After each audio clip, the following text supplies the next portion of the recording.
இடுக்கி மாவட்டம் மற்றும் தேனி மாவட்ட நிர்வாகம் இணைந்து நடத்திய ஒரு கூட்டு அமர்வு இது.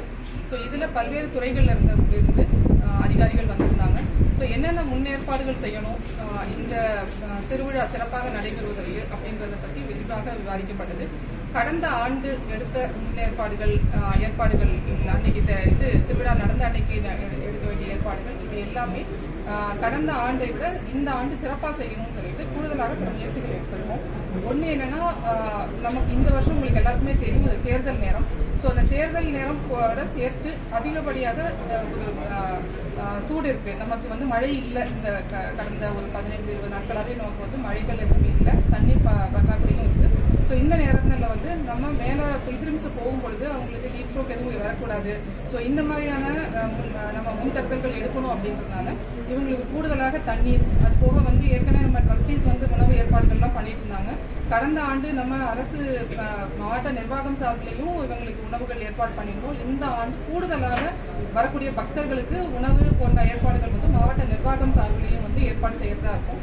இது போக நம்ம வந்து மருத்துவத்துறையிலிருந்து கூடுதலாக ஹெல்த் போஸ்ட் போட்டுட்டு, ஸோ அதில் ஏதாவது பக்தர்களுக்கு ஏதாவது இடைத்தரகர்கள் ஏற்படக்கூடாது, மருத்துவ ரீதியாக அவங்களுக்கு ஏதாவது பிரச்சனைகள் இருந்தால் அதையும் நம்ம பார்க்கணுன்றதுனால கூடுதலாக செக் போஸ்ட் அது மாதிரியான ஹெல்த் போஸ்ட் போட்டிருக்கோம். இது போக தண்ணீர், லாஸ்ட் டைம் நம்ம வந்து 5 லிட்டர் கேன்ஸ் கொடுத்தோம் மேலே போன பக்தர்களுக்கு. அதே மாதிரி இந்த ஆண்டும் நம்ம 5 லிட்டர் கேன்ஸ் அரேஞ்ச் பண்றோம், கூடுதலாக அரேஞ்ச் பண்றோம் மேல போற பக்தர்களுக்கு. ஏன்னா நமக்கு வந்து இந்த பக்கம் வெஹிக்கிள்ஸ் வழியா வரது அல்லாம மேல பழியங்குடி சைடா வரக்கூடிய ஏரி வரக்கூடிய மக்களும் நிறைய பேர் இருப்பாங்க. ஸோ அவங்களுக்கும் வந்து கடந்த முறை வந்து உணவு கொடுத்தோம், தண்ணீர் பிளஸ் வாழைப்பழம் போன்ற இதுவும் கொடுத்தோம். இந்த தடவை கூடுதலாக கொஞ்சம் ஃபிளேவர்ட் மில்க் போன்ற அவங்களுக்கு ஏறவங்களுக்கு வந்து கொஞ்சம் நீர் ஆகாரம் மாதிரி உள்ளதையும் கொடுக்கலாம்னு சொல்லி பிளான் பண்ணியிருக்கோம். இது போக கடந்த முறை வந்து கூடுதலாக கழிவறைகள் வேணும் அப்படின்னு சொல்லிட்டு கேட்டிருந்தாங்க. கடந்த முறை 5 கழிவறைகள் இருந்தது. இந்த தடவை கூடுதலாக ஒரு 2 கழிவறைகளும் மேலே ஏற்பாடு செய்யப்பட்டிருக்கு. இது அல்லாம நம்ம கடந்த முறை செய்த ஒரு சிறப்பு ஏற்பாடு என்னன்னா, வாகனங்களுக்கு அந்த பாஸ் கொடுக்கறது. ஸோ அது வந்து ரொம்ப அந்த முன்னாடியே கொடுத்து முடிச்சிட்டதுனால இந்த பாஸ் கொடுக்கற தட்டுப்பாடு, பாஸ் கொடுக்கறது இருக்கக்கூடிய பிரச்சனைகள் கடந்த முறை வந்து குறைவாக இருந்தது. ஸோ அதே முறை தான் இந்த ஆண்டு பின்பற்றும். ஸோ 20, 21, 22 தேதிகளில் வந்து வாகனங்கள் மேலே போறதுக்கு வாகனங்கள் இருந்தாங்கன்னா அவங்க அப்ளை பண்ணி பாஸ் வந்து வாங்கிக்கலாம். கடைசி நேரத்தில் அன்னைக்கு ஃபெஸ்டிவல் அன்னைக்கு திருவிழா அன்னைக்கு காலையில் வந்து வெஹிக்கிள்ஸ் வந்து பாஸ் கேட்டோம்னா அது ரொம்ப சிரமமாயிடும். அதனால முன்கூட்டியே அந்த பாஸ் வாங்கி வச்சிருந்து இங்க தேனி ஆர்டிஓ பிளஸ் இடுக்கி ஆர்டிஓ இவங்க சேர்ந்து ஒரு குழுவா அமைச்சு நீங்க பாஸ் இஷ்யூ பண்ணுவாங்க. அதையும் நம்ம அந்த ஏற்பாடுகளை முழுமையாக பயன்படுத்திக் கொள்ளணும்.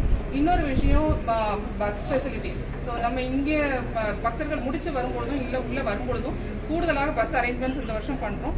ஸோ ஒரு குறைந்தது ஒரு எப்போதுமே ஒரு அந்த ஷண்டிங் சர்வீஸ், அதாவது கம்பம் டு கும்பளி ஷண்டிங் சர்வீசஸ் வந்து கூடுதலாக இந்த முறை வந்து நம்ம அதிகப்படுத்துறதா இருக்கும்.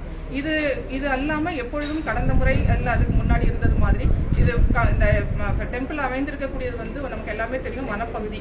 ஸோ வனப்பகுதியில் இருக்கக்கூடியதுனால அதுக்கு கூடுதல் நம்ம பாதுகாப்பு நடவடிக்கைகள் மேற்கொள்ளணும். ஸோ அந்த விதத்தில் வந்து தீப்பத்தி எரியக்கூடிய பொருட்கள், நெகிழி பொருட்கள், இல்ல விலங்குகளை வந்து அட்ராக்ட் பண்ண எரியக்கூடியதுல வந்து ஒலி எழுப்பக்கூடிய பொருட்கள், அந்த மாதிரியான எந்த விதத்திலையுமே வந்து அங்கே அலோவ் பண்ணல. ஸோ இது போக கூடுதலாக நம்ம லாஸ்ட் டைம் ட்ரோன்ஸ் எல்லாம் பயன்படுத்தி இருந்தாங்க. அந்த மாதிரியான ட்ரோன்ஸோ இல்ல கேமரா தனிப்பட்ட முறையில வந்து வேற எந்த இதுவுமே அங்க பயன்படுத்துறதுக்கு தடை இருக்கு. ஸோ அதுக்கு பொதுமக்கள் வந்து கோஆபரேட் பண்ணணும். ஸோ இந்த முறை நடக்கக்கூடிய ஃபெஸ்டிவல் வந்து நமக்கு தேர்தல் மற்றும் நேரமாக இருக்கக்கூடிய காரணத்தினால பொதுமக்கள் மற்றும் இதில் இருக்கக்கூடிய அனைத்து பங்குதாரர்களும் ஒன்றாக இணைந்து இந்த திருவிழாவை வந்து முழுமையாக நல்ல முறையில் வந்து நடத்தி கொடுக்கணும்னு சொல்லி எல்லாரையும் நான் இதன் மூலமாக கேட்டுக்கொள்கிறேன். நன்றி. கடந்த ஆண்டுக்கு இந்த ஆண்டுக்கு உள்ள தேர்தல் நேரங்கள் வந்து கடந்த ஆண்டு இருந்த அதே நேரம் 6 மணி முதல் வந்து பக்தர்கள் அனுமதிக்கப்படுவார்கள். 2:30 மணிக்கு வந்து கீழே கேட் க்ளோஸ் பண்ணிடுவாங்க. மேல பக்தர்கள் இருப்பாங்க. 5 மணி வரைக்கும் 5:30 வரைக்கும் அவங்க 5:30 வரைக்கும் அங்கே இருப்பாங்க. அதற்கு பிறகு அவங்க எல்லாருமே அங்கிருந்து டெம்பிள் பிரமிசஸ்ல இருந்து அவங்க வெக்கேட் பண்ணிடணும். யாரும் அங்கே தங்குவதற்கோ எந்த அனுமதியும் கிடையாது. முழுமையாக எல்லாருமே அபிஷியல்ஸ் உட்பட எல்லாருமே உடனே அன்னைக்கு வந்து கீழே இருக்கு. ஓகே மேடம், பழியங்குடி வழியா இப்போ நடந்து போறாங்களா? அவங்க எத்தனை மணில? அவங்களுமே 6 மணி தான். 6 மணிக்கு தான் அங்கே உள்ள அலோவ் பண்ண முடியும். டெம்பிளுக்குள்ள அலோவ் பண்ண டைம் வந்து 6 மணி. இல்ல கீழே ஏறி நடந்து போறாங்க. ஏன்னா வந்து வெயிலுக்கு முன்னாடி அவங்க நடக்க ஆரம்பிச்சிருவாங்க. அது முன்னாடியே ஆரம்பிக்கலாம். ஆனா டெம்பிளுக்கு உள்ள நீங்க போறது 6 மணி. நீங்க இங்க இருந்து 4 மணி இல்ல நீங்க ஏறினாதான். பட் அதுக்கு வந்து நம்ம ஃபாரஸ்ட் டீம் அங்க இருப்பாங்க, கைட் பண்ணதுக்கு இருப்பாங்க. லாஸ்ட் டைம் மாதிரியே போட்டிருப்போம். பட் இதுல என்னன்னா ஒன்னு ஃபாரஸ்ட் ஃபயர், இன்னொன்னு வந்து ஃபாரஸ்ட் அனிமல் மூவ்மெண்ட் இருக்கும். ஸோ இதை எல்லாத்தையும் பார்த்து தான் நம்ம அந்த கைட் பண்ண முடியும். ஸோ அன்னைக்கு எல்லாரும் நிலவரம் பார்த்துட்டு நம்ம கைட் பண்ணணும்.